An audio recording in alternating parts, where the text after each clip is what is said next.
Non mais vous avez vu la scène? C'est presque du théâtre de l'absurde, quoi, une espèce de farce tragique. On se serait cru chez Samuel Beckett. Donald Trump arrive à la tribune de l'Organisation des Nations Unies, le saint des saints de la diplomatie mondiale et mondialiste, le temple supposé de la paix universelle, et qu'est-ce qui se passe? Le téléprompteur est en panne, les escalators sont bloqués, Trump, avec ce génie de la mise en scène qui le caractérise, transforme immédiatement ces espèces de ratés techniques en une métaphore dévastatrice, et puis il dit en substance, regardez ce machin, ça fonctionne même pas pour monter 3 étages ou lire un texte en prompteur. Comment voulez-vous que ça résolve les guerres dans le monde? Ce n'est pas juste une anecdote, c'est le premier clou dans le cercueil de l'ordre mondialiste post-1945. Ce que je vais essayer d'amener avec vous ici, c'est que ce discours marque une rupture historique fondamentale. Si on m'avait dit il y a quelques années qu'il arriverait, je n'y aurais même pas cru. C'est pour ça que je tenais à m'attarder un petit peu et à l'analyser avec vous. Parce que la dénonciation ouverte, brutale, sans concession, sans précédent de l'impuissance et de l'illégitimité des institutions supranationales par le chef de l'État de la première puissance mondiale, waouh, ça donne le vertige. L'ONU, conçue évidemment dans l'euphorie de l'après-guerre, portait en elle une promesse quasi messianique, celle de la paix perpétuelle, chère à Emmanuel Kant. L'idée était de remplacer la politique de puissance, jugée barbare et archaïque, par le droit international, la coopération et une gouvernance globale, mondiale. Il y en a un d'ailleurs au sommet de l'État français qui y croit encore, et qui le pérore un petit peu partout dans le monde. Bon, on va y revenir.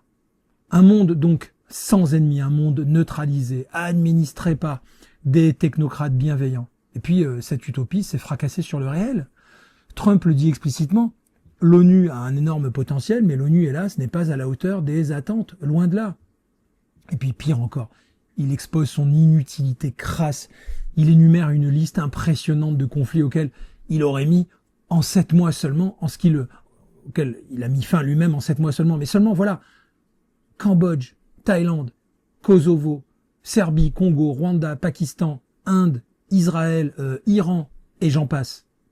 Voilà pour un élément de liste. Qu'on aime ou n'aime pas le personnage, honnêtement, on peut mettre l'essentiel à son actif, même si c'est pas toujours parfait, il y a des progrès évidemment sur la plupart de ces pays et une certaine autorité. Et d'autant qu'on parle de guerres sanglantes, certaines qui durent depuis des décennies. Et puis la scène, ce constat terrible. Hélas, j'ai dû mettre un terme à ces guerres alors que j'aurais préféré que ça soit l'ONU qui le fasse. Les Nations Unies n'ont même pas essayé d'aider à résoudre ces conflits. Enfin, je sais pas si vous réalisez la déflagration, quoi.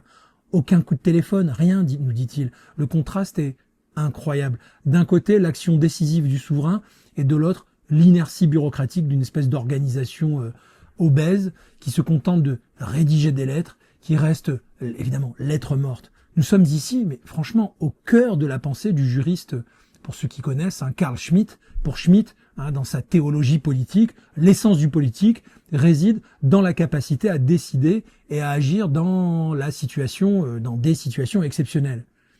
Et souverain, celui qui décide de l'exception, d'accord? Le mondialisme, en voulant diluer la souveraineté dans des procédures interminables et des normes abstraites, qui vont souvent d'ailleurs à l'encontre des peuples, a tenté de neutraliser le politique. Mais l'ONU, c'est l'incarnation de cette neutralisation, on est d'accord?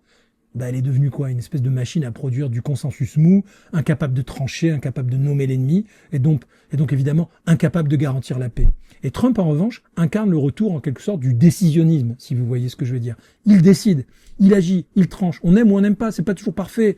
Moi-même, je trouve le personnage haut en couleur et parfois, franchement, malaisant, un peu brutal. Mais franchement, est-ce qu'il s'embarrasse des subtilités diplomatiques et des procédures onusiennes? Non, et c'est pour ça qu'il avance. Il va au contact direct des dirigeants, il utilise la puissance américaine comme levier, et puis il obtient quoi? Il obtient des résultats. C'est une leçon d'histoire en direct. Mais l'attaque de Trump va bien au-delà de la simple inefficacité.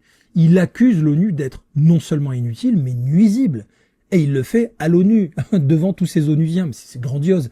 Il pointe du doigt le financement de l'ONU, par l'ONU, de l'immigration illégale vers les États-Unis. Et évidemment, on sait que c'est un problème mondial. l'ONU finance des attaques qui visent les pays occidentaux, dit-il, qui visent leurs frontières. Voilà, c'est extrêmement grave. On est au-delà du pavé dans la mare. Franchement, je tenais à le partager avec vous et puis qu'on échange parce que on n'en parlera jamais assez, en fait, à vrai dire, dans les mois à venir. Ce qui se passe est incroyable. L'organisation censée garantir la stabilité mondiale est accusée de saper activement la souveraineté des nations qu'elle est censée servir. Ça veut dire en fait qu'elle devient l'agent d'une espèce d'idéologie sans frontiériste qui, à vrai dire, menace l'existence même des peuples qu'elle prétend protéger. C'est là que la rupture est historique. Avant Trump, les présidents américains, qu'ils soient démocrates ou républicains, qu'est-ce qu'ils faisaient? Ils rendaient l'hommage à l'idéal onusien, même s'ils agissaient évidemment unilatéralement dans les faits, d'accord? Ils maintenaient la fiction d'un ordre mondial bienveillant dont ils étaient les garants, pour dissimuler une forme d'impérialisme, évidemment. Trump déchire le voile, il expose la nudité de l'empereur, il dit tout haut ce que des millions de citoyens à travers le monde pensent tout bas. Ces institutions supranationales ne nous protègent pas, elles nous affaiblissent, et même au-delà, elles confisquent notre souveraineté sans nous offrir la sécurité en retour. C'est un appel vibrant à la reprise en main de notre destin. Pour nous, souverainistes, pour nous, les partisans, et évidemment je parle au nom du PIC, du pari de l'intelligence collective, ce constat est fondamental.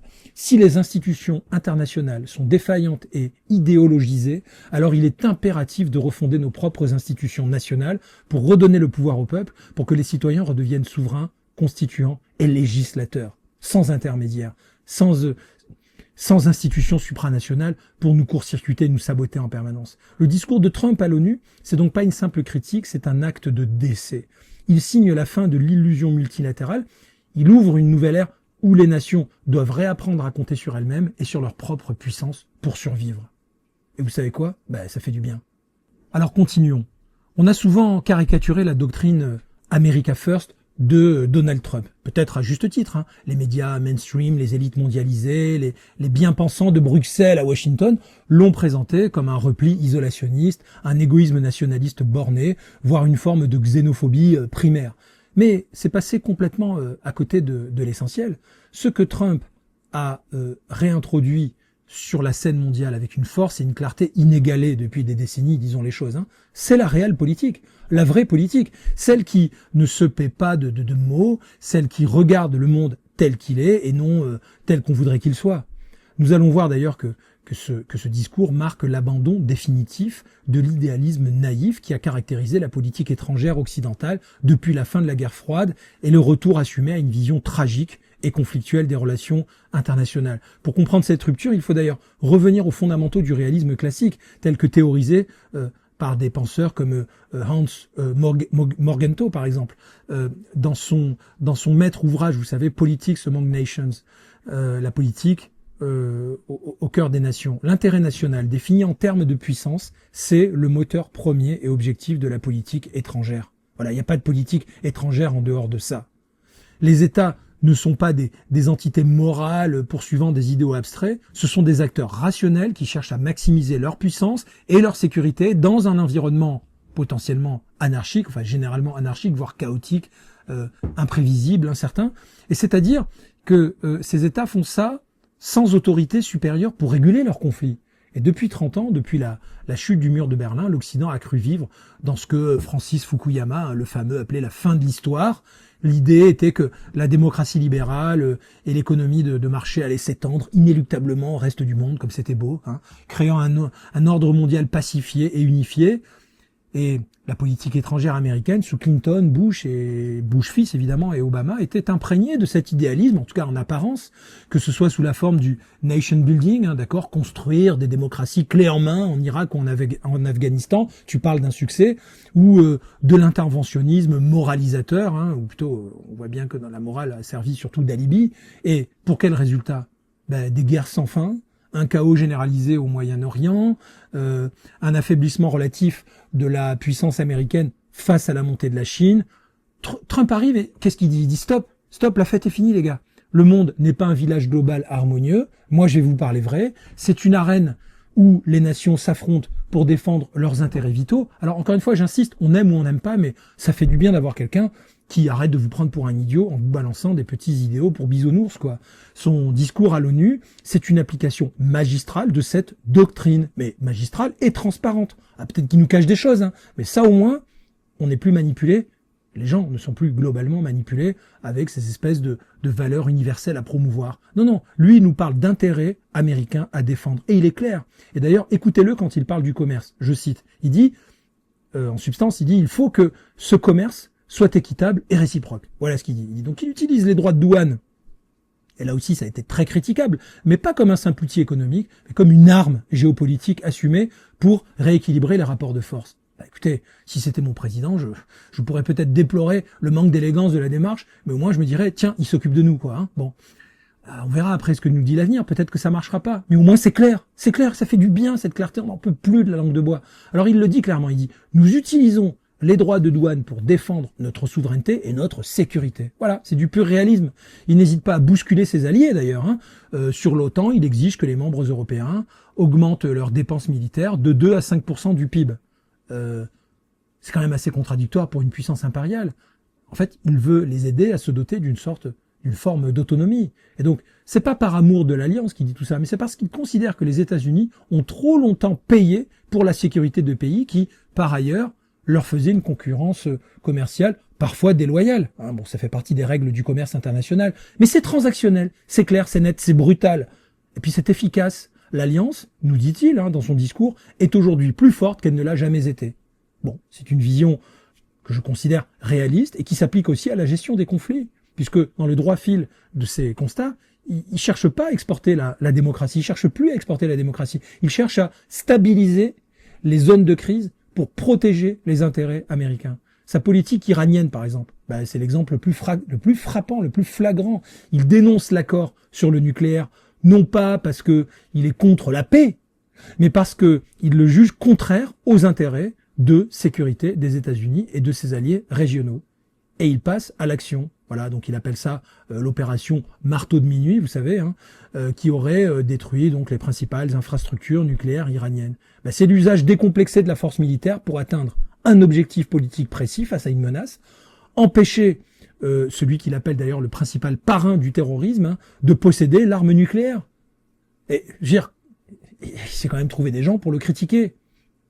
On peut être en désaccord, mais en tout cas, voilà, nous ne sommes pas dans un jeu manipulatoire fait de faux semblants et de masques sociaux. Il nous dit les choses. On retrouve d'ailleurs ici encore Carl Schmitt et sa distinction fondamentale entre l'ami et l'ennemi exposé dans la nation de politique dont je vous parlais. Le mondialisme cherchait à faire quoi? À effacer cette distinction, à transformer les ennemis en simples compétiteurs économiques ou en partenaires, parfois déviants, qu'il fallait ramener dans le droit chemin par des sanctions ou des sermons et puis des petits mamours au passage. Alors voilà, qu'est-ce qu'il fait Trump? Il réintroduit l'ennemi de manière frontale. L'Iran, c'est un ennemi. Les cartels de la drogue sont des ennemis. Les ennemis de l'humanité, dit-il. Et face à l'ennemi, on négocie pas indéfiniment. On agit pour le neutraliser. Sachez que nous allons vous éliminer, lance-t-il d'ailleurs aux trafiquants. Sachez que nous allons vous éliminer. Putain, c'est sérieux, ça fait du bien, non? Bon, cette clarté est terrifiante pour les âmes sensibles, habituées au ronronnement diplomatique, mais elle est essentielle dans un monde qui est devenu de plus en plus dangereux. C'est le retour donc de la réelle politique, je disais, c'est aussi la reconnaissance que la morale, la moraline et la politique sont deux sphères distinctes, a fortiori. Trump ne prétend pas incarner le bien absolu, il prétend défendre son peuple. Et c'est pour ça que j'ai beaucoup aimé l'analyse de Mathieu Bock-Côté qui souligne parfaitement, Trump nous dit, nous sommes dans un monde conflictuel, un monde tragique, un monde en guerre, en quelque sorte, et dans ce monde, les esprits tendres, les calinours, comme il les appelle, sont condamnés à perdre. Voilà. Ce discours est historique, parce qu'il acte la fin de l'exceptionnalisme moral américain et le retour à une conception classique de la souveraineté. C'est une invitation aussi pour nous à nous saisir de notre souveraineté. Voilà pourquoi c'est important, d'autant plus important du moins. Une nation n'a pas de mission universelle, elle a des intérêts singuliers, des intérêts nationaux. Et le premier devoir d'un dirigeant, c'est de les défendre. C'est une leçon que les Européens, d'ailleurs, qui sont enlisés dans leur idéalisme suicidaire, feraient bien de méditer. C'est pour ça que c'est important d'en parler là entre nous. Pour nous, c'est une validation d'ailleurs de notre combat pour la souveraineté nationale. La reconnaissance que sans puissance, sans défense de nos intérêts propres, eh bien, nous serons balayés par l'histoire. Donc, dans mes deux précédents points, je me suis concentré sur la dimension géopolitique et la rupture avec l'ordre international, parce que bon, c'est sidérant, c'est assez incroyable ce qui se passe, mais là, dans ce troisième point, je voudrais me plonger au cœur de cette folie qu'est le mondialisme. Parce que le discours de Trump ne se contente pas de critiquer les institutions comme l'ONU, il dénonce le système qui les sous-tend. Et ce système, donc, c'est le mondialisme, et du moins l'idéologie mondialiste. Et c'est ce que je voudrais exposer là avec vous, c'est que Trump a opéré un grand dévoilement. Il révèle que le mondialisme n'est pas une évolution naturelle de l'économie, une sorte de loi de la gravité contre laquelle on ne pourrait rien, mais un projet politique, idéologique, plutôt toxique, porté par une classe et une caste spécifique dont les intérêts sont diamétralement opposés à ceux des peuples. Ça faisait du bien. Vraiment, quand je vous dis que si on nous avait, pour la plupart d'entre nous, si on nous avait dit il y a ne serait-ce que 5 ans qu'un président américain, fût-il Trump, de retour, prononcerait ce discours, franchement, on aurait du mal à le croire. Donc pour comprendre cette dynamique, il faut mobiliser les analyses visionnaires auxquelles je propose de revenir. Il y en a beaucoup parmi vous que ça intéresse. Par exemple, les analyses visionnaires donc du sociologue américain Christopher Lasch.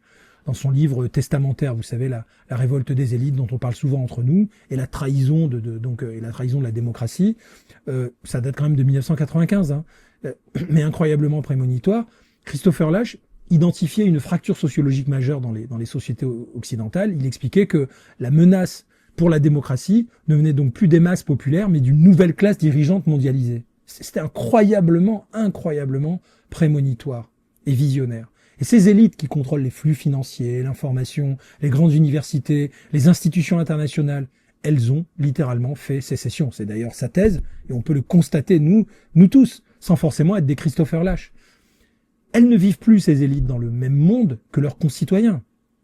Quelle méprise, vous le voyez bien, leur fortune, leur pouvoir, leur mode de vie, qui d'ailleurs, fortune et pouvoir qui n'arrêtent pas de croître, c'est ce qu'on appelle la pléonexie, et puis leur mode de vie ne dépendent plus de la prospérité de leur nation d'origine. C'est même à croire que la prospérité des nations d'origine pourrait leur faire de l'ombre.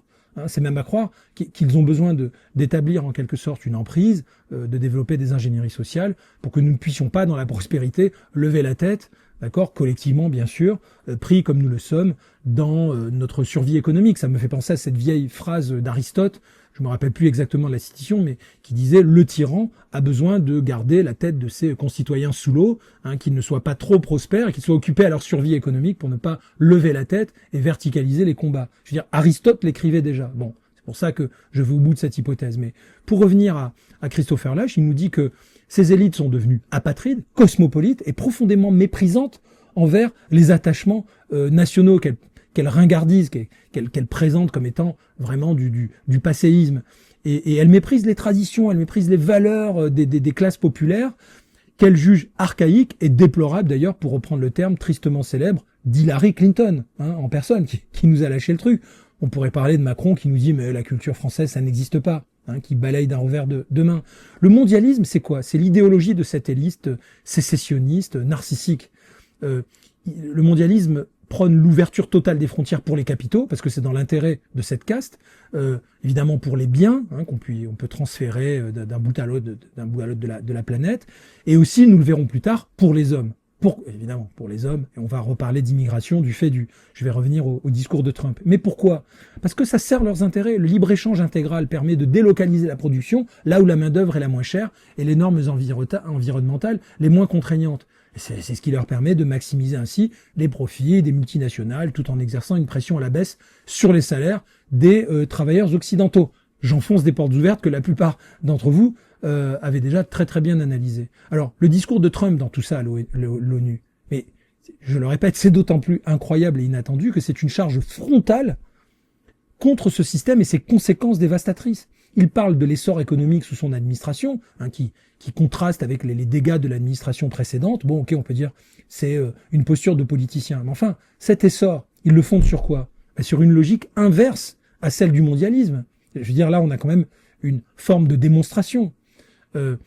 c'est peut-être pas parfait, mais le contraste est saisissant. Réduction d'impôts massive pour rapatrier les investissements. Ce que beaucoup d'entre nous, moi le premier, rêvons de voir se produire en France.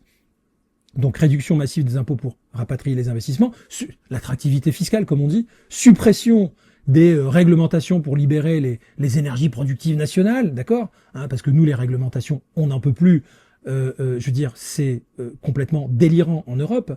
On a une espèce de bureaucratie boulimique de réglementation. Et puis surtout, bon, de son côté américain, protectionnisme assumé, d'accord. Alors il dénonce les pays qui ne respectent pas, dit-il, les règles du jeu et dont les pratiques ont conduit à la fermeture d'usines, au pillage d'industries occidentales. Mais peut-être a-t-il raison, hein, ça peut nous inciter à réfléchir en tout cas. Hein, on n'est pas uniquement dans le monde de quelques grands économistes nobelisés qui établissent de très belles constructions abstraites. Là, on est dans quelque chose d'extrêmement incarné. Et quand il impose notamment des droits de douane, il ne fait rien d'autre que de réaffirmer le droit d'une nation à protéger son économie et ses travailleurs contre la prédation mondialiste.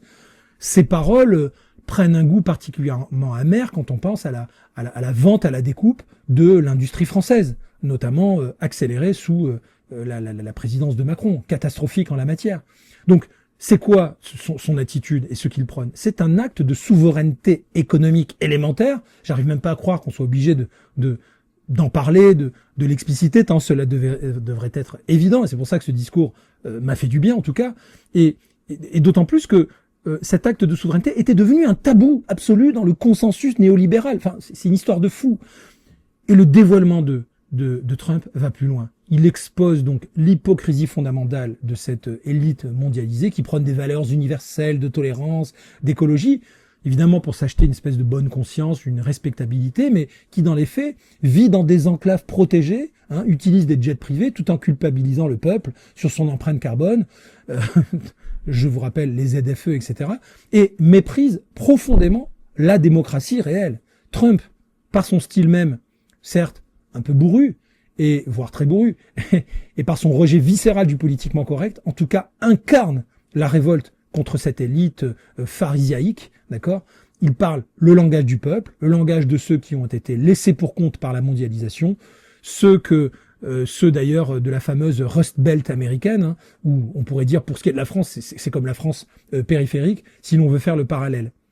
Il légitime d'ailleurs leur ressentiment, leur colère contre un système qui les a littéralement trahis. Le mondialisme n'est pas seulement un projet économique, c'est un projet de dépossession politique. Et en transférant le pouvoir de décision des États-nations vers les entités supranationales, comme l'Union européenne, l'OMC, les tribunaux internationaux, j'en passe et des meilleurs, qu'est-ce qu'on fait? On éloigne le citoyen du lieu où se prennent les décisions qui affectent sa vie. La démocratie représentative elle-même devient une sorte de coquille vide, car les élus nationaux, ils n'ont plus de prise sur le réel, ils deviennent de simples gestionnaires chargés d'appliquer des directives venues d'ailleurs. C'est ce que le philosophe Pierre Manon appelle la démocratie sans le démos, en fait, une démocratie sans peuple souverain. Changez-moi ce peuple qui me dérange, quoi. Il faut changer le peuple, s'il n'obéit plus suffisamment. Un grand dévoilement qui est d'ailleurs opéré par Trump, c'est celui qui consiste à nous dire aussi que cette dépossession, c'est pas un accident, c'est le but recherché. Il s'agit de neutraliser la volonté populaire, de la court-circuiter pour permettre à l'oligarchie mondialisée de poursuivre son agenda sans entrave. C'est ici que le projet du PIC prend tout son sens d'ailleurs. Face à cette confiscation de la souveraineté, il ne suffit pas de changer les élus. Il faut changer les règles du jeu, il faut arrêter avec les élections, il faut une refonte institutionnelle et constitutionnelle complète pour que les citoyens redeviennent maîtres de leur destin. Le référendum d'initiative citoyenne, par exemple, le RIC, la suppression du régime hyper-présidentiel, le leadership collectif que nous proposons à minima en guise de transition pour passer le cap d'une démocratie référendaire qui nous permettrait de décider ce que nous voulons comme projet pour la France. C'est autant d'outils pour briser le monopole de cette élite toxique et redonner la voix au peuple. Le discours de peuple, le discours de Trump est historique parce qu'il a légitimé cette critique radicale du système mondialiste au plus haut niveau. Vous n'avez pas idée à quel point ça fait du bien aux gens comme moi qui travaillons depuis longtemps là-dessus. Je dirais quelques années, quand je parlais comme ça, je me sentais plutôt seul. Il y avait très peu de gens qui faisaient la même analyse. Là, elle est faite brute de décoffrage, mais elle est validée par le président des États-Unis. Excusez-moi du peu. Et Trump a montré que l'alternative souverainiste, c'est pas une utopie passéiste, mais la condition même de la survie de la démocratie et de la prospérité des nations. Et il a surtout prouvé que c'était possible. Et puis bon, on va se dire les choses, hein. S'il y a un sujet sur lequel le discours de Donald Trump à l'ONU a provoqué une onde de choc international, c'est bien celui de l'immigration. On connaissait déjà ses convictions, mais là, il a prononcé le discours de manière définitive et au bon endroit. Hein. Le symbole est fort. Et c'est probablement là que la rupture avec la doxa mondialiste est la plus spectaculaire et la plus existentielle. Ce que Trump a affirmé avec une force inouïe, hein, c'est que la frontière n'est pas une simple ligne administrative, un concept dépassé, abstrait dans un espèce de monde globalisé auquel il faudrait se plier. Non, non, la frontière, c'est le rempart de la civilisation, la condition même de l'existence d'une communauté politique souveraine. Et ce rempart, aujourd'hui, est assiégé. Alors voilà, moi je vous propose d'essayer d'analyser comment Trump a radicalement recadré le débat migratoire en passant d'une logique humanitaire et victimaire à une logique de guerre et de survie identitaire. Et là, pour ça, franchement, je fais partie de ceux qui lui disent merci. Parce que, voyez-vous, le langage utilisé par Trump est délibérément martial. Il ne parle pas de crise des réfugiés ou de flux migratoires, etc. Ces euphémismes technocratiques chers aux médias et aux ONG. Non, non, il parle d'invasion. Personnellement, je parle beaucoup de submersion. C'est un petit peu la même chose. Il dit nous avons endigué une invasion à grande échelle. Oui, il a raison.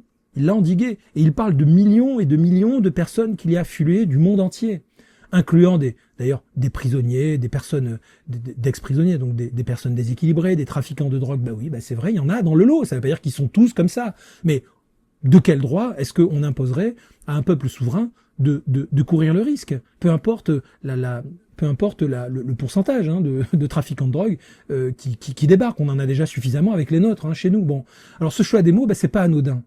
Une invasion, c'est un acte de guerre.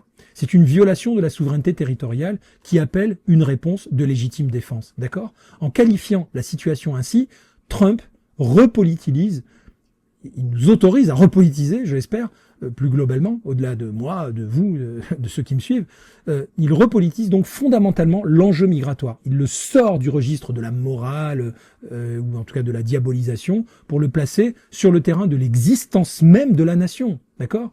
Pour le mondialisme, l'immigration est soit une fatalité économique, soit une obligation morale. L'idée que les individus ont un droit universel à circuler et à s'installer où bon leur semble, et que les nations n'ont pas le droit de s'y opposer sans se rendre coupables de discrimination, de racisme, voire de nazisme ou de manque d'humanité. Voilà, Trump rejette cette idée avec, excusez-moi, mais la bonne virulence. Voilà. Écoutez-le quand il dit, par exemple, aux États-Unis, on rejette l'idée selon laquelle les étrangers doivent pouvoir se rendre à l'autre bout de la planète, fouler aux pieds notre souveraineté, franchir les frontières, se livrer à la criminalité, puis épuiser notre système de sécurité sociale. Ben oui, oui, c'est vrai, c'est limpide. Le droit souverain de la nation prime sur le désir individuel de migration. Voilà. Il nous dit aussi, les États-Unis appartiennent aux Américains. Point barre. Et il le martèle plusieurs fois dans ce discours, c'est le retour du principe fondamental de toute communauté politique. La distinction entre le dedans et le dehors, point barre. Entre le citoyen et l'étranger. Je vois pas pourquoi ça serait sale. Au nom de quelle morale? Mais Trump ne se contente pas de défendre hein, les frontières américaines, il adresse une mise en garde solennelle et apocalyptique à l'attention de l'Europe. Et c'est peut-être le passage le plus fort de son discours, quand il dit « L'Europe a été envahie par des migrants illégaux et c'est du jamais vu dans l'histoire. Ce n'est pas viable. » Ah oui, je vous le confirme, c'est pas viable. Vos pays sont voués à l'enfer, nous dit-il, à l'enfer, si vous ne faites rien. Il pointe du doigt la responsabilité des élites européennes qui sont paralysées, bon, pas seulement paralysées, certaines le font par, je dirais, de manière planifiée, mais paralysées globalement par le politiquement correct qui évidemment préfèrent laisser détruire leur pays plutôt que d'oser parler, d'oser agir, d'oser diagnostiquer le problème et proposer les bonnes solutions. Et il va encore plus loin en évoquant la dimension civilisationnelle de cette invasion. Il cite l'exemple de Londres, avec son maire extrêmement incompétent, merci, et puis il lance cette phrase choc, il souhaite imposer la charia à Londres. Ben oui, c'est un fait. Je veux dire, il faut être maintenant vraiment un idiot utile pour ne pas s'en rendre compte. Et puis, c'est une accusation d'une gravité exceptionnelle qui a évidemment embêté beaucoup de monde. pour revenir à Mathieu Bocoté, que j'apprécie beaucoup, notamment dans cet éditorial à propos de Trump, il dit « Si une capitale occidentale passe sous la loi de la charia, ça ne s'appelle pas le vivre ensemble, hein, ça s'appelle une conquête. Trump ose nommer la menace. La submersion migratoire couplée à l'islamisation rampante de nos sociétés. » Voilà. Cette rhétorique de l'invasion et de la conquête fait écho à un imaginaire puissant en Occident, hein, qui a été d'ailleurs cristallisé par le roman prophétique de Jean Raspail, qu'on a évidemment nazifié, hein, ce roman de 1973, alors là pour le coup spectaculairement visionnaire, ce roman de Jean Raspail, donc qui s'intitulait Le camp des saints. Raspail décrivait, je ne sais pas si vous l'avez lu, la submersion de l'Occident par des millions de migrants du tiers-monde face à des élites décadentes, rongées par la culpabilité, incapables de défendre leur civilisation. Ben, ce que Trump a fait à l'ONU, c'est acter que la fiction de Raspail est devenue notre réalité. Et il propose une alternative radicale, la fermeture des frontières et l'expulsion massive des illégaux. Si vous venez illégalement aux États-Unis, dit-il, ben vous irez en prison ou vous retournerez dans votre pays. Point barre. Voilà. Et ils se vantent d'avoir amorcé la réduction bientôt à zéro, hein, du nombre de migrants illégaux qui franchissent la frontière sud. C'est la démonstration que la volonté politique peut inverser le cours des choses, que l'invasion n'est pas une fatalité si l'on accepte d'utiliser la force souveraine de l'État. Il expose également les conséquences concrètes de l'immigration de masse, évidemment, sur la cohésion sociale. Là aussi, enfin, un discours de vérité, ça fait du bien. Il cite des statistiques effarantes sur la surreprésentation des étrangers dans les prisons européennes. 50% en Allemagne, 53% en Autriche, 72% en Suisse, etc. D'aucuns en ont parlé pour la France et ont fini avec des procès qu'ils ont d'ailleurs perdus. Bon, ces chiffres, généralement occultés par les médias de grand chemin, valident le lien entre immigration incontrôlée et explosion de la criminalité. Qui plus est, franchement, c'est du bon sens, on le comprend tous. Le discours de Trump est donc historique, d'autant plus historique qu'il brise le tabou ultime donc du mondialisme. Il affirme que la défense de l'identité nationale et de la culture propre d'un peuple est une priorité politique légitime. Les pays fiers, nous dit-il, doivent protéger leur communauté. Ils doivent veiller à ce que la communauté ne soit pas envahie par des populations extérieures, par des étrangers qui ont des coutumes différentes, qui ont des religions différentes. Ça n'empêche pas de développer des liens d'amitié avec ces pays et de coopération commerciale, par exemple. Bon, c'est un rejet total de l'idéologie diversitaire, multiculturaliste qui domine en Occident depuis 40 ans. Pour nous, souverainistes, ce discours résonne comme une évidence. Un peuple qui ne contrôle pas ses frontières n'est plus un peuple souverain. Et c'est le fondement même, c'est l'un des fondements de notre combat au cœur du pic, redonner aux citoyens le pouvoir de décider de leur avenir. Alors, si ça se trouve, peut-être que les citoyens voteraient pour le mondialisme, mais il faut au moins qu'on leur pose la question. Nous, on ne prétend pas avoir un programme qui résout tous les sujets. Nous pensons qu'il faut être cohérent jusqu'au bout. D'accord? Donc, y compris sur les questions migratoires, etc. Et par le biais de référendums et d'une refonte donc institutionnelle qui garantissent la primauté de la volonté nationale, de la souveraineté populaire sur les idéologies hors sol. Pour ça, il faut tout simplement que on vous pose la question. Nous sommes plutôt confiants sur l'issue d'un tel référendum, notamment sur l'immigration, et nous sommes extrêmement reconnaissants envers Philippe de Villiers d'avoir lancé à titre, nous l'espérons bien plus qu'indicatif, eh bien son référendum sur l'immigration. Beaucoup de Français le demandent, pourvu qu'il ait lieu. En tout cas, ça fait partie de notre projet et des questions que nous avons l'intention de poser aux Français. Alors, autre sujet, après avoir dynamité le consensus sur l'immigration, Donald Trump s'attaque à l'autre vache sacrée de l'idéologie mondialiste, culpabilisante, etc., qui est la religion du changement climatique. Et là encore, les mots sont d'une violence inouïe, destinée à briser l'hypnose collective. Il ne mâche pas ses mots, il nous dit c'est la plus grande escroquerie de l'histoire de l'humanité selon moi, le changement climatique. Boum! En une phrase, il rejette le dogme central qui structure aujourd'hui l'ensemble des politiques publiques en Occident. Ce que je vais tenter de décortiquer avec vous ici, c'est comment Trump démasque cette transition énergétique, non pas comme une réponse rationnelle à un problème environnemental, mais comme une idéologie punitive, un instrument de désindustrialisation massive et un cheval de Troie du mondialisme pour nous asservir, littéralement. Trump commence d'ailleurs par ridiculiser les solutions proposées par les écologistes, les énergies renouvelables, en particulier les éoliennes. sont la cible de ces sarcasmes les plus cinglants. Et là, franchement, dans un contexte de PPE3 en France, ça fait du bien. Il nous dit, ces éoliennes sont pathétiques, elles sont extrêmement coûteuses, elles commencent à rouiller, c'est l'énergie la plus onéreuse jamais conçue, on sait même pas comment la stocker, etc., etc. Il souligne leur inefficacité fondamentale, elles ne sont pas suffisamment puissantes pour alimenter les centrales électriques, le vent ne souffle pas suffisamment fort, etc., etc. Il y aurait tant de choses à dire. Bon. En fait, derrière tout ça, on pressent tous qu'il y a des jeux de corruption, des jeux de pouvoir qui évidemment, qu'on a là gros comme une maison, on les a sous le nez, puis personne ne réagit. Personne ou presque, bien sûr. C'est un rappel d'ailleurs brutal aux lois de la physique, hein, face à une pensée magique qui croit pouvoir faire tourner des économies industrielles avancées avec de l'énergie intermittente et faiblement dense. Enfin, c'est du délire. Et puis, au-delà de la critique technique, Trump expose la dimension économique suicidaire de cette transition forcée.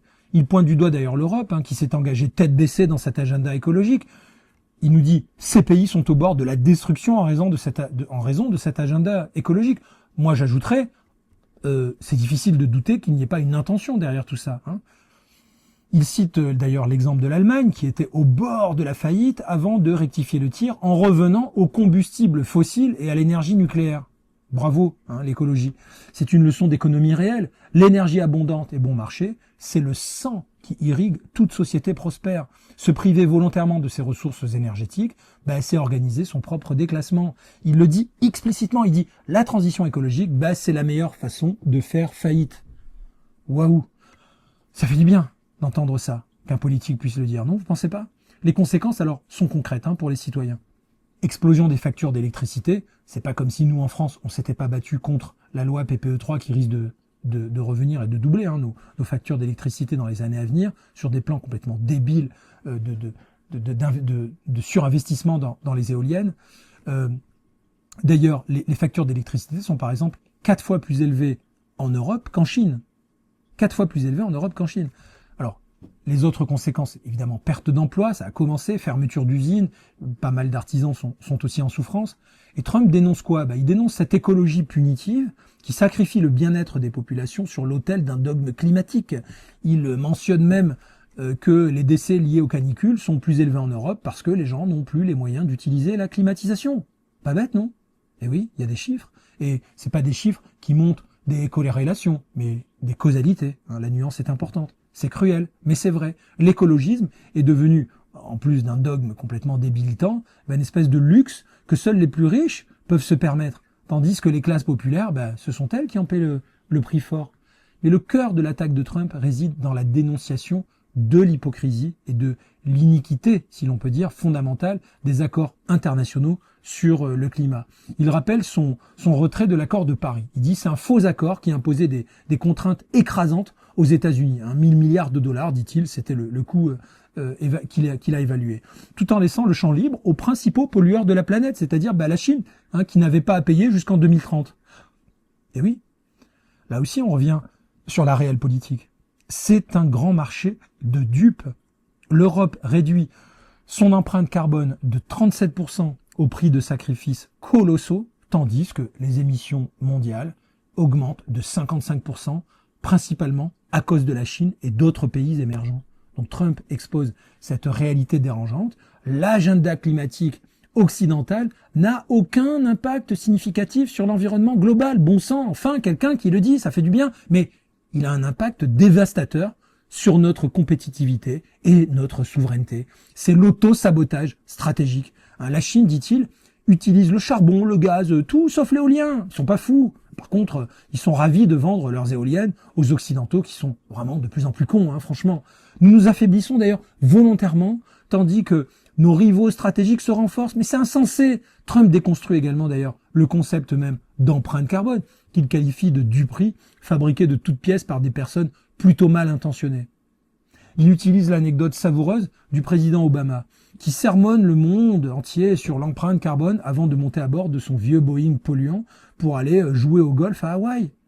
Eh oui, cette anecdote illustre parfaitement la dimension moralisatrice et culpabilisante de l'écologisme, utilisé comme un outil de distinction sociale par les élites mondialisées.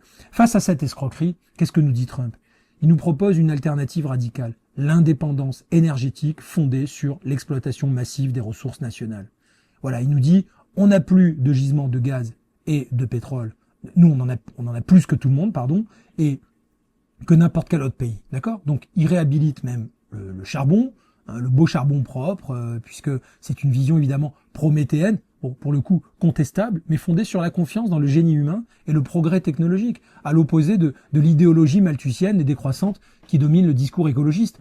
Moi, à ma modeste échelle, je peux vous dire que je vois parfois des petites mobylettes de 50 cm3 balancées, parce qu'elles n'ont aucun filtre, beaucoup plus de pollution et de fumée noire que de gros 4x4 qui ont des filtres. Je suis pas en train de vous vendre des 4x4, je suis pas en train de vous dire qu'il faut acheter des 4x4, mais je suis en train de vous dire quand même que il y a dans les progrès immédiats que l'on peut constater ces dernières années, eh bien peut-être des choses encourageantes à creuser. Mais ça ne veut pas dire qu'il faut vendre des 4x4, bien sûr.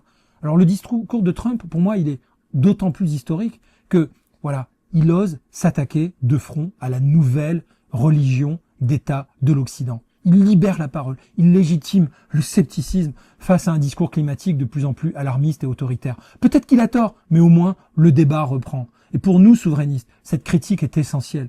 La souveraineté nationale passe par la souveraineté énergétique. Je pense que ça vous a pas échappé. Nous ne pouvons pas accepter que notre avenir économique et industriel soit dicté par des idéologues hors sol qui veulent nous ramener à l'âge de la bougie au nom d'une apocalypse climatique hypothétique. C'est un appel à la raison et à la défense de notre mode de vie. Et puis n'oublions pas, nous sommes potentiellement une fantastique nation capable de fabriquer du nucléaire à bon prix. Alors comme on vient de le dire dans les 5 parties précédentes, bon, on a vu comment le discours de Trump s'attaque frontalement au mondialisme, cette espèce d'ennemi extérieur qui dissout les nations par le haut via les institutions supranationales, par les frontières, l'immigration incontrôlée, le libre-échange déloyal, etc. Mais le combat souverainiste ne serait pas complet s'il n'identifiait pas l'autre mâchoire, si j'ose dire, de la tenaille, l'ennemi intérieur qui travaille à dissoudre la nation par le bas, en fragmentant le peuple et en délégitimant son histoire et sa culture. Et cet ennemi porte un nom, c'est le wokisme. Là aussi, quel bonheur d'entendre enfin des mots de vérité. Alors, ce que je voudrais, moi, démontrer ici en utilisant comme alibi le discours de Trump, c'est que en défendant, comme il le dit, les valeurs fondamentales, l'héritage et la cohésion nationale, eh bien, qu'est-ce qu'on fait? On fait une déclaration de guerre culturelle contre cette idéologie de la déconstruction et il faut oser le faire. Le wokisme n'est pas une simple mode universitaire ou une série de préceptes déontologiques pour les droits. Ça l'était peut-être au début et c'est pas non plus un excès de sensibilité ou d'hypersensibilité, d'accord? C'est un projet foncièrement révolutionnaire, d'accord? Comme l'analyse d'ailleurs des gens comme, puisque je le citais, Mathieu Bocoté, mais il n'y a pas que lui, vous avez Douglas Murray, dans La Grande Déraison, The Madness of Crowds, un bouquin qui a été traduit, que je recommande. Cette idéologie repose sur un postulat central, la civilisation occidentale est intrinsèquement mauvaise, fondée sur l'oppression systémique, le racisme, le colonialisme et le patriarcat. Elle doit donc être déconstruite, démantelée, purgée de son essence même. Et ce projet passe par plusieurs axes d'attaque. Le premier, c'est la fragmentation identitaire. Le wokisme nie l'existence d'un peuple unifié, d'une nation cohérente. Et à la place, il impose une grille de lecture obsessionnelle basée sur la race, le genre, l'orientation sexuelle qui ont été évidemment préalablement déconstruits. Il divise la société en une multitude de tribus victimaires. Ça, c'est très pratique aussi sur le plan du consumérisme. Ça, c'est des segments de consommateurs. Et ces tribus sont hiérarchisées selon leur degré supposé d'oppression. Putain, on en a tous marre. L'universalisme républicain, l'idée que nous sommes tous citoyens égaux en droit, quelle que soit notre origine, c'est dénoncé comme une supercherie, une espèce de masque de la suprématie blanche. Voilà. Et le second axe, c'est l'attaque contre la famille et l'identité sexuelle. Là, moi, en tant que parent, ça m'est complètement insupportable. Et je sais que pour ceux d'entre vous qui le savez, vous ressentez la même chose, mais vous êtes beaucoup à devoir vous éveiller à ces réalités parce que vous êtes encore dans l'incrédulité. Bon. Or, c'est la partie la plus délirante et la plus toxique de ce projet. En voulant abolir, par exemple, la distinction biologique entre hommes et femmes, en promouvant la théorie du genre dès l'école primaire. Moi, j'ai un fils à l'école primaire, ça commence à me foutre les abeilles. Ces idéologues s'en prennent directement à la structure anthropologique fondamentale de notre société et ils font effraction dans la psyché des enfants. Ils les traumatisent.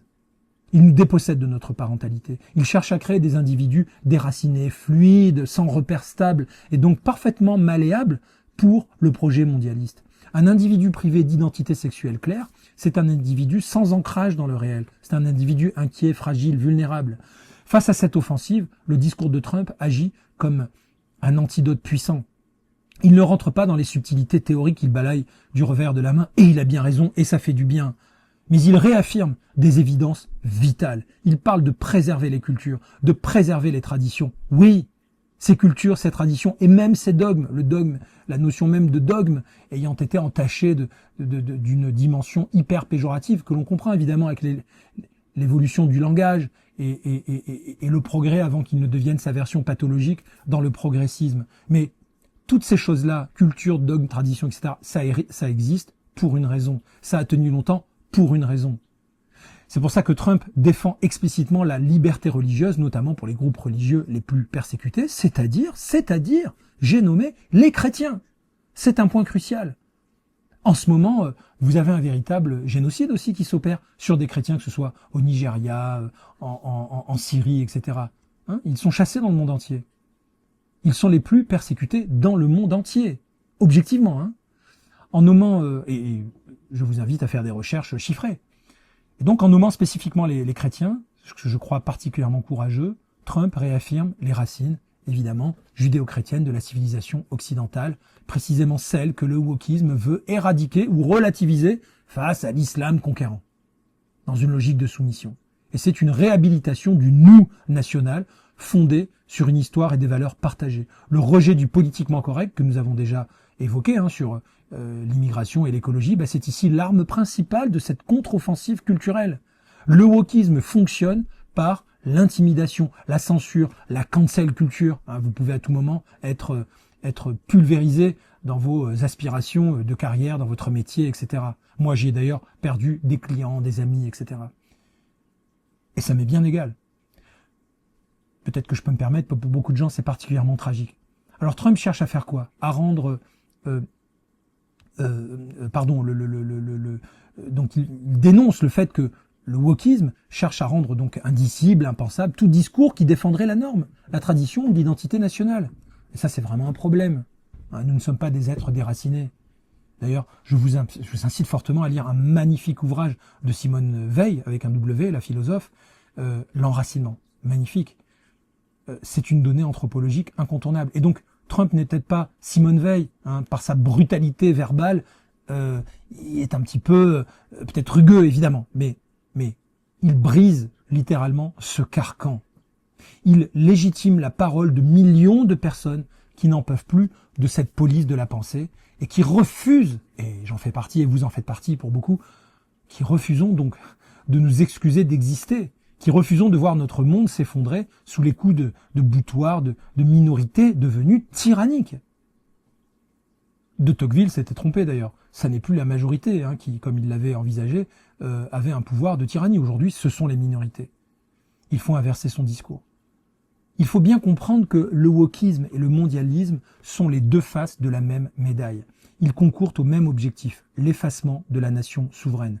Le mondialisme a besoin d'individus interchangeables, déracinés, désorientés, sans attachement profond à leur terre ou à leur culture, pour fonctionner comme de simples consommateurs ou producteurs dans un marché globalisé. Le wokisme fournit l'ingénierie sociale pour produire ces individus.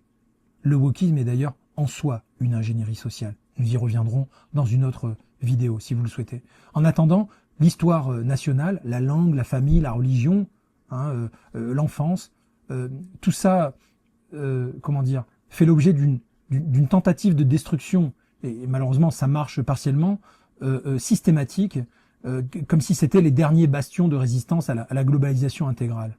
Et pour nous, au PIC, ce combat culturel est absolument fondamental. Il n'y a pas de démocratie sans démos, justement, comme dirait l'autre, sans un peuple conscient de lui-même et uni par un sentiment d'appartenance commun. Sinon, ça sert à rien de faire démocratie si la volonté générale, c'est juste une espèce, je dirais, d'addition des mains levées, quoi. Le wokisme vise précisément à empêcher cette unité. Et il y arrive, partiellement. mais dangereusement, hein, dans nos vieilles démocraties, en enfermant les citoyens dans quoi? Dans des identités particulières et conflictuelles. Et nous, notre projet de refonte institutionnelle, qui vise à redonner le pouvoir au peuple souverain, nécessite de restaurer les conditions d'un débat politique sain, libéré de la terreur idéologique du wokisme. C'est pour ça que c'est pas LFI, les gauchistes, les mélenchonistes qui peuvent vous proposer un projet viable de 6e République. Non, c'est vous, d'accord? Et puis peu importe, c'est pas avec le PIC d'ailleurs, c'est le peuple qui compte. Nous, on va juste poser les questions, on va juste proposer le dispositif, à vous de vous en saisir. On n'a pas de programme, vous allez faire le programme. Et le discours de Trump dans tout ça, je me répète, mais il est historique parce que il acte que la guerre culturelle est désormais au centre du jeu politique et que la survie de notre civilisation en dépend. Merci à lui de l'avoir verbalisé. Précisons tout de même que la conclusion du discours de Donald Trump à l'ONU est peut-être le passage le plus lyrique, le plus émouvant et philosophiquement le plus profond. C'est une ode que je crois, une belle ode vibrante aux ancêtres, aux bâtisseurs de nations, aux géants, sur les épaules desquels nous nous tenons, pour paraphraser Victor Hugo, qui dit en substance que rien de grand qui n'ait été accompli sur les épaules de nos prédécesseurs. Dans un monde obsédé évidemment par le présentisme et rongé par la culture de la repentance et de l'autoflagellation, cette réhabilitation de l'histoire longue, est une rupture saine et radicale. Alors, ce que je voudrais explorer avec vous, toujours avec ce prétexte du discours de Trump, c'est comment est-ce qu'il oppose la fierté de l'héritage à la cancel culture, comment il fonde la légitimité de l'action politique présente sur un mandat ancestral, un devoir de continuité historique.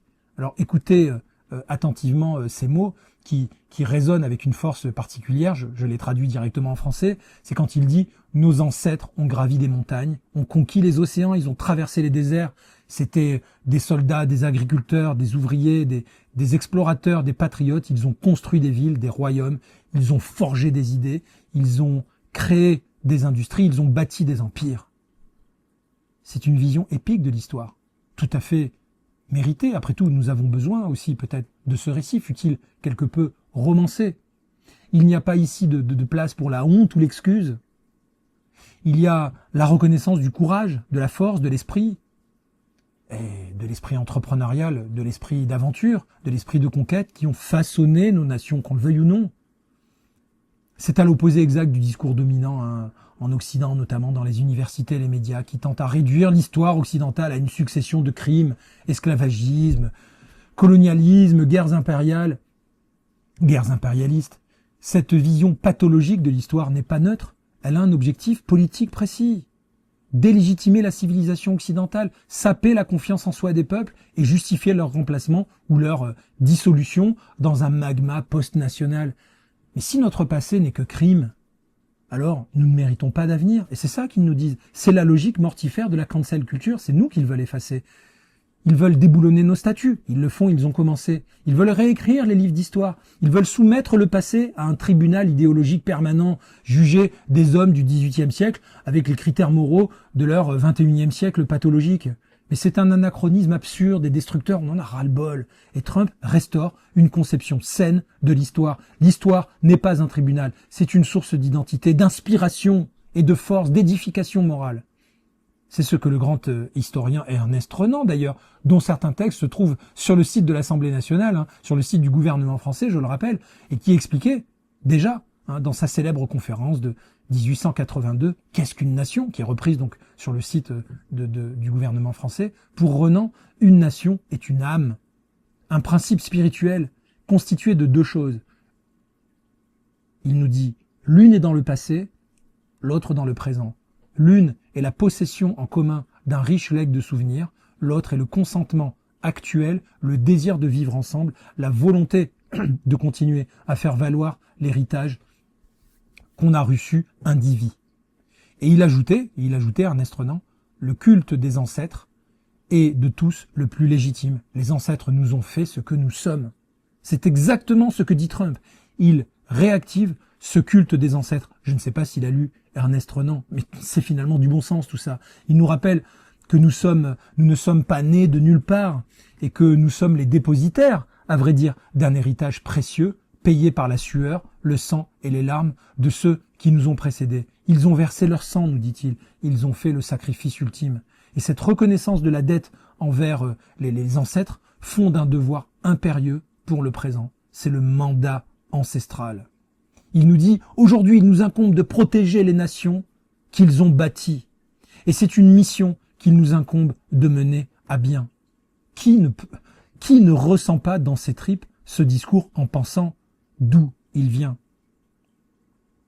C'est là que le discours prend sa dimension d'ailleurs politique. La défense de la souveraineté, le contrôle des frontières, la protection de l'identité nationale ne sont pas de simples choix politiques parmi d'autres, bon sang.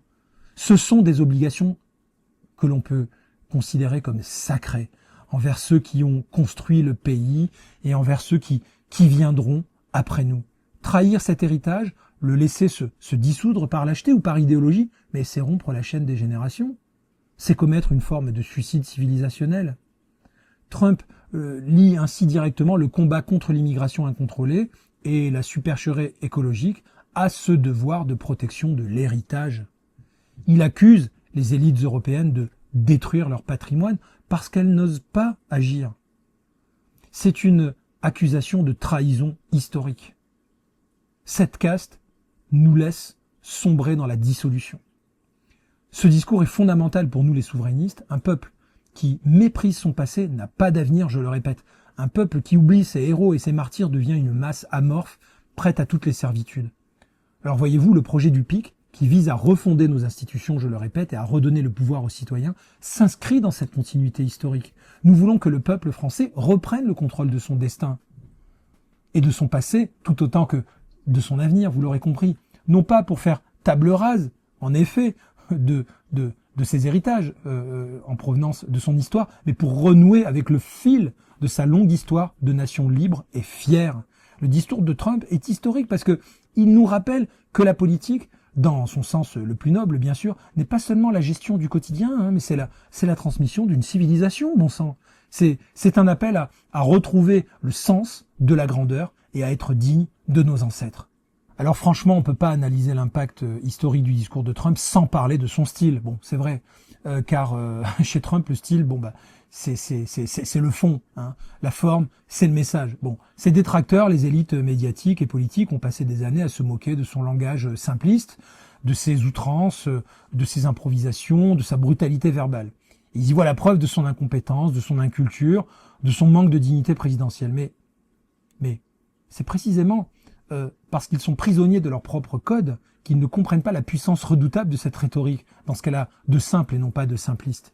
Ce que nous allons essayer là, peut-être en réfléchissant ensemble, de démontrer, c'est que si le style de Trump est une stratégie politique délibérée, une rupture populiste qui vise à court-circuiter les élites médiatrices et à rétablir un lien direct et authentique avec le peuple en pulvérisant le langage technocratique et le politiquement correct, c'est peut-être quelque chose de redoutablement efficace qu'il nous faudrait peut-être aussi pour notre propre pays. Le discours à l'ONU commence par une scène emblématique, donc la panne du téléprompteur, je le disais en intro. Puis vous le savez tous si vous avez suivi le discours. Un politicien traditionnel aurait été déstabilisé. Il aurait probablement bafouillé. D'ailleurs, peut-être que c'était le but recherché, peut-être que c'est pas une panne, quand même, à ce niveau-là. Trump, lui, a transformé immédiatement cet incident en performance politique. Bon, ça va me permettre d'improviser et de parler plus librement. Et il se moque des techniciens, il interagit avec la salle. Ce faisant, qu'est-ce qu'il fait? Il crée une impression d'authenticité et de spontanéité. Ceux qui l'ont saboté, d'ailleurs, lui ont rendu service. Je trouve ça délicieux comme ironie. Il n'est pas le pantin désincarné lisant un texte écrit par ses conseillers, comme c'est le cas de notre petite putain élyséenne. Non, il est l'homme fort, le leader qui maîtrise la situation et qui parle vrai. C'est la première fonction de son style, incarner la force et la décision face à la faiblesse et l'indécision perçue de la classe politique traditionnelle qui parle la bouche en cul de poule et qui est d'ailleurs très bien incarnée par son prédécesseur qui n'hésite pas à surnommer Joe l'endormi, soit dit en passant. Bon. La deuxième fonction fondamentale de ce style, c'est la destruction donc du politiquement correct. On l'a vu sur l'immigration, invasion, présenté comme invasion, l'écologie, escroquerie, les éoliennes, pathétique. Ce langage n'est pas policé, il est délibérément transgressif. Il faut comprendre ce qu'est le politiquement correct. C'est pas une simple politesse, c'est un système de contrôle social par le langage. C'est ce que George Orwell décrivait dans 1984. sous le nom de novlangue, tout simplement. C'est un appauvrissement voulu du langage qui vise à rendre impossible la formulation de pensées hérétiques, en utilisant des euphémismes, les migrants au lieu d'immigrés, clandestins, transition écologique au lieu de décroissance punitive. Le système cherche à anesthésier la réalité, d'accord, à pulvériser votre esprit critique, à masquer les conflits et à délégitimer la colère populaire. Trump fait exploser ce système. Il nomme les choses par leur nom. Il utilise le langage du peuple, le langage de ceux qui vivent la réalité brute et qui n'ont pas le luxe des circonvolutions sémantiques. En parlant comme eux, il valide leur perception du monde, il légitime leurs émotions, leurs ressentiments contre des élites qui semblent les mépriser et qui ne se privent pas évidemment de le faire, y compris dans le contexte de ce discours. C'est une forme de reconnaissance symbolique extrêmement puissante. C'est une dimension peut-être plus profonde, je dirais une méta. Là, on est dans la métapolitique, si j'ose dire. C'est que tout le reste est historique. La posture à l'ONU est historique, mais le fond là, qui est amené par la forme, le fond amené par la forme, c'est un peu paradoxal. Eh bien, est en soi peut-être ce qu'il y a pour moi de plus puissant en ce moment, et qui fait qu'on ne peut pas simplement mettre Trump dans la case du trouble-fête ou du bouffon, même si on peut effectivement ne pas aimer le style. La troisième fonction d'ailleurs de ce style, c'est le court-circuitage des corps intermédiaires. Trump déteste les médias de grand chemin, les médias mainstream, il les qualifie constamment de fake news, etc. Il sait qu'ils sont majoritairement hostiles à son agenda souverainiste et qu'ils vont filtrer, déformer ou censurer son message. Ce que je trouve très habile, c'est que c'est difficile de déformer ces messages-là quand ils sont aussi clairs. Sa communication est directe, notamment via les réseaux sociaux quand il y avait accès. Son style choque lors des discours officiels. C'est des moyens de faire quoi ? De contourner ce filtre médiatique, d'imposer un nouvel agenda, un nouveau point de vue. Chaque outrance est peut-être, à vrai dire, calculée pour capter l'attention, saturer l'espace médiatique et imposer ses propres termes du débat, et qui sont en grande partie les nôtres. Les médias sont obligés de parler de lui, même pour le critiquer, même pour le dénigrer, et ce faisant, il diffuse malgré tout son message. C'est une maîtrise tactique que je crois redoutable. Cette stratégie de communication directe nous ramène d'ailleurs à une critique fondamentale de la démocratie représentative, telle que formulée par Jean-Jacques Rousseau. Pour Rousseau, dans son ouvrage, le fameux contrat social, du contrat social, la souveraineté ne peut être représentée sans être trahie. Le système représentatif tend naturellement à créer une classe politique professionnelle qui confisque la volonté générale au profit de ses intérêts particuliers. Trump, en prétendant être le porte-voix direct du peuple, en s'adressant à lui par-dessus la tête des représentants, des experts et des journalistes, il incarne une forme de critique rousseauiste en acte, si j'ose dire. Il se positionne non pas comme un simple mandataire, mais comme l'incarnation de la volonté populaire. C'est là que réside la rupture populiste d'ailleurs. Le populisme au sens noble du terme, c'est pas la démagogie, c'est la tentative de réactiver la souveraineté du peuple contre des élites perçues comme toxiques, corrompues, déconnectées. Le style de Trump, c'est l'arme de cette réactivation. Et pour nous, au PIC, cette analyse est cruciale. Elle met en lumière la crise profonde de la représentation politique, évidemment. Si les canaux traditionnels de la démocratie sont obstrués, si le langage politique est devenu mensonger, alors il est urgent de refonder le système, je me répète, mais je suis là pour ça, vous l'aurez compris. Le style de Trump est une réponse conjoncturelle à cette crise. Le PIC propose une réponse structurelle. Le référendum d'initiative citoyenne, c'est un bon début, mais ça suffirait pas. La refonte constitutionnelle, devenir des citoyens constituants législatifs pour que le peuple n'ait plus besoin d'un tribun pour se faire entendre, pas même Trump d'ailleurs, mais dispose des outils institutionnels pour exercer directement sa propre souveraineté. Le discours de Trump est donc historique, je me répète, non seulement par ce qu'il dit, par la forme, etc., mais bien sûr parce que cette manière de le dire signe l'acte de décès du vieux style politique et l'avènement d'une nouvelle ère de confrontation directe. Ce que, chez le PIC, il nous tient à cœur d'appeler la mise en scène des controverses, dont nous avons en effet vraiment besoin. Nous avons besoin de renouer avec cette politique au sens noble, cette politique faite de dialectique. Alors on a souvent accusé Donald Trump d'isolationnisme. L'idée serait que la doctrine America First signifie America Alone, un repli sur soi égoïste, la destruction des alliances traditionnelles de l'Occident. C'est à vrai dire une lecture superficielle et erronée. Ce que le discours de Trump à l'ONU révèle, ce n'est pas le rejet de toute coopération internationale, mais la proposition d'un modèle alternatif d'ordre mondial. Et oui, un modèle qui n'est plus fondé sur la gouvernance supranationale et l'homogénéisation universaliste, mais sur un concert de nations souveraines, fières de leurs identités, prises à part, et défendant leurs intérêts propres. Ça fait sens, non? Et c'est ce que nous pourrions appeler l'international souverainiste. Non, c'est pas contradictoire, c'est plutôt amusant comme expression. Pardonnez l'oxymore. Mais oui, on peut l'appeler comme ça. Nous allons voir d'ailleurs comment ce discours dessine les contours d'un monde multipolaire, assumé, hein, c'est un état de fait, en rupture totale avec le rêve d'un espèce de village global unifié. Hein. Le cœur de cette vision se trouve d'ailleurs dans cette phrase apparemment simple: ce qui permet au monde d'être beau, c'est que chaque pays est unique. Ce qui permet au monde d'être beau, c'est que chaque pays est unique. C'est un rejet radical de l'idéologie mondialiste qui tente à gommer les différences culturelles, à imposer des normes universelles, standardisées, que ce soit en matière de droits de l'homme, d'écologie, d'économie, de sexualité, etc., et à considérer les particularismes nationaux comme des obstacles à la marche du progrès. Bon, j'appellerais plutôt le progressisme étant à coup sûr la pathologie du progrès, aussi certainement que l'européisme est la pathologie de l'Europe. Trump, au contraire, célèbre la diversité réelle du monde, celle des nations, des cultures, des histoires. Il ne se contente pas de défendre le patriotisme américain. Il appelle explicitement les autres nations à faire de même. Il dit « J'encourage tous les pays à nous emboîter le pas. Vous devez défendre vos propres concitoyens. Vous devez le faire, nous dit-il. » Et c'est un point fondamental sur lequel il faut qu'on insiste. Le souverainisme de Trump n'est pas un impérialisme qui chercherait à imposer le modèle américain au reste du monde, même s'il y a évidemment de l'impérialisme dans la puissance américaine, mais pas au sens de l'imposition d'un modèle au reste du monde, contrairement à l'impérialisme moralisateur de ses prédécesseurs. C'est un nationalisme qui reconnaît et valide le droit des autres nations à être elles-mêmes. Il leur dit « soyez forts, soyez souverains, défendez vos frontières, protégez votre culture. C'est tout ce qu'on vous demande. Augmentez même vos investissements militaires. » C'est une vision du monde qui s'accorde bien mieux avec la réalité géopolitique actuelle que l'illusion d'une communauté internationale unifiée. Nous sommes entrés dans un monde multipolaire où des puissances comme la Chine, la Russie, l'Inde affirment leurs intérêts et leur vision du monde sans complexe. Continuer à prétendre que nous allons tous converger vers le modèle de la démocratie libérale occidentale est au mieux naïf, au pire dangereux, idéologiquement dangereux. C'est ce que Samuel Huntington avait prophétisé, vous savez, dans Le choc des civilisations en 1996, plutôt visionnaire, à savoir le monde post-guerre froide ne serait pas unifié mais fracturé selon des lignes de faille culturelles et civilisationnelles. Il avait raison sur Fukuyama, sur ce point-là. Le discours de Trump prend acte de cette réalité.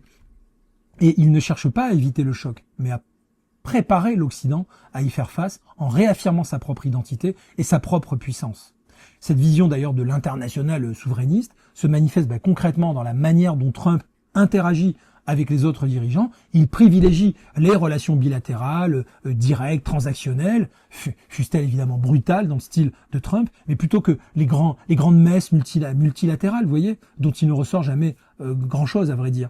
Il peut être très dur, d'ailleurs, avec ses alliés traditionnels comme l'Europe, sur l'OTAN ou le commerce, mais il peut aussi nouer des relations fortes avec des dirigeants qui partagent sa vision souverainiste, même s'ils sont issus de cultures politiques différentes. Pensez à ses relations avec Shinzo Abe au Japon, pensez à Narendra Modi en Inde, ou même à la dynamique qui s'était installée avec des figures comme Viktor Orban en Hongrie ou Jair Bolsonaro au Brésil.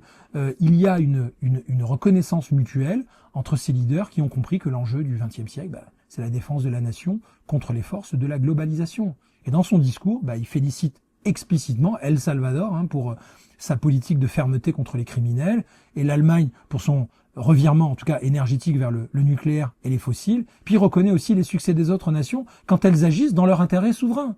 Donc l'international souverainiste, c'est pas une idée si farfelue, c'est l'idée que la coopération la plus efficace n'est pas celle qui passe par des institutions bureaucratiques déconnectées qui voudraient tous nous homogénéiser, nous faire obéir aux mêmes règles et nous désidentitariser, mais celles qui se fondent sur le respect mutuel de nations singulières, fortes et qui préservent leurs identités. Des nations qui partagent en effet, pourquoi pas, des intérêts communs, comme la lutte contre le terrorisme islamiste ou la maîtrise de l'immigration incontrôlée, et qui peuvent s'allier ponctuellement hein, sans pour autant fusionner leur souveraineté ou renoncer à leur identité. Ben, pour nous, au PIC, cette vision est porteuse d'avenir, voilà, parce que nous, on prône un mouvement pluraliste, alors qui est totalement indépendant des partis que nous réprouvons, je l'expliquerai dans une autre vidéo, où le débat et la controverse sont recherchés, hein, où la différence est recherchée, et non pas l'homogénéisation qui a vocation totalitaire. Nous croyons que la véritable intelligence collective émerge de la confrontation d'idées différentes, portées par des citoyens conscients de leurs intérêts et de leur histoire. Et appliqué à l'échelle internationale, ça signifie que nous devons sortir de la logique des blocs idéologiques et de la soumission à des entités supranationales comme l'UE ou l'OTAN dans sa forme actuelle, qui nous empêchent de nous exprimer, et pour retrouver notre pleine souveraineté nationale. C'est la condition pour pouvoir ensuite nouer des alliances libres et équilibrées avec d'autres nations souveraines. Voilà, le discours de Trump est historique, je le répète, car il a légitimé cette alternative à l'ordre mondialiste, montrant qu'un autre monde est possible, un monde où la nation redevient l'horizon indépassable de la démocratie, de la liberté et même du dialogue.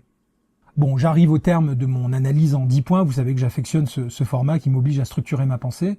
Et ce qu'on a tenté de décortiquer ensemble, là, c'est 10 points clés qui font du discours de Trump à l'ONU un moment de rupture historique. Nous avons vu comment il a dynamité les piliers de l'idéologie mondialiste, l'impuissance des institutions supranationales, la naïveté de l'idéalisme en relations internationales, la trahison des élites déconnectées, le tabou de l'immigration de masse, l'escroquerie de l'idéalisme punitif, la menace mortelle du wokisme, la nécessité de défendre notre histoire, la puissance de la rupture populiste et l'émergence d'une internationale souverainiste. Mais quel est l'héritage principal de ce moment?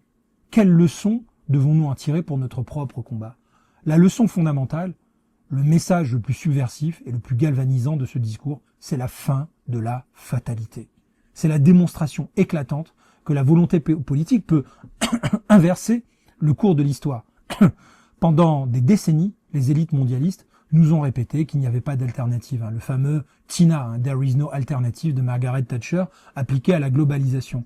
On nous disait que la mondialisation était une loi de la nature, que l'ouverture des frontières était inéluctable, que la construction supranationale était le sens de l'histoire, que la désindustrialisation était le prix à payer pour tout ce progrès, ce magma de progrès. Et que toute tentative de résister à ce mouvement était vaine, réactionnaire, voire criminelle, en tout cas ringarde. Trump a pulvérisé ce discours de la résignation. Il a montré que le déclin n'est pas une fatalité, c'est un choix politique. Écoutez-le se vanter de ses résultats. Il est peut-être insupportable, parfois dans son arrogance, mais cette confiance en soi inébranlable qui caractérise les grands leaders, nous avons une économie en plein essor. Des frontières sûres, notre armée est la plus forte. C'est difficilement contestable. Il nous dit, pendant 4 mois consécutifs, le nombre de migrants illégaux ayant franchi notre frontière s'élève à 0. Voilà, il dit, j'ai mis un terme à ces 7 conflits et nous sommes en train de négocier d'autres accords. Oui, peut-être qu'il bombe le torse, peut-être qu'il plastronne, peut-être que c'est insupportable ce style, mais enfin franchement, il peut peut-être se permettre de le dire, non? Et puis il nous dit, nous avons inversé la tendance. Nous avons inversé la tendance. C'est pas une méthode couée, c'est pour nous redonner du cœur à l'ouvrage. Que ces affirmations soient parfaitement exactes ou donc partiellement exagérées, importe peu ici. Ce qui compte, c'est le message politique. Nous pouvons agir. Nous pouvons agir. Nous pouvons reprendre le contrôle. L'État-nation, s'il est dirigé par une volonté ferme et claire, dispose encore des leviers pour défendre les intérêts de son peuple. C'est une bouffée d'oxygène immense pour tous ceux qui étouffent sous le poids du défaitisme ambiant, bien sûr. Le principal héritage de Trump, il n'est pas tant dans ces politiques spécifiques qui peuvent être défaites par une administration suivante. Non, c'est un héritage idéologique qui a ouvert une brèche immense dans le consensus mondialiste. Il rend désormais dissible, en quelque sorte, ce qui était indicible. Il a légitimé un cadre de pensée souverainiste qui structure désormais le débat politique dans tout l'Occident. Il a montré que l'empereur était nu. Mais maintenant que la rupture a eu lieu, que faisons-nous? C'est là que le défi commence véritablement. À nous de capter ce message, à nous de comprendre qu'il n'y a en effet pas de fatalité. Il ne suffit pas de constater la faillite du système actuel. Il ne suffit pas d'attendre un homme providentiel, ça certainement pas, qui viendrait nous sauver. La leçon de Trump, c'est que le système peut être combattu. Et que pour le vaincre, durablement, il faut le remplacer par quelque chose de plus solide, de plus juste, de plus systémiquement, si j'ose dire, démocratique. C'est ici que le projet du PIC, le pari de l'intelligence collective, je suis là pour vous en parler à cette occasion, vous l'aurez donc évidemment compris, car j'insiste, prend tout son sens et devient la seule issue logique à la crise que nous traversons. Parce que si le mondialisme a pu prospérer, c'est parce que nos institutions nationales étaient défaillantes, parce que la souveraineté populaire avait été piétinée, souillée, confisquée, à minima, par une classe politique professionnelle déconnectée du réel, une classe politique, si j'ose dire clairement, corruptible, à minima faillible. Le système représentatif actuel, avec son régime hyper-présidentiel, ses partis politiques sclérosés et l'absence de contrôle citoyen direct, c'est le terreau sur lequel pousse la trahison des élites. Vous l'avez compris maintenant. La solution, elle est donc pas simplement de mettre des souverainistes au pouvoir. J'ai beau dire que je suis souverainiste, à la rigueur, c'est secondaire. Vous l'êtes peut-être aussi, c'est presque secondaire. Je m'explique. Ce n'est évidemment pas une manière de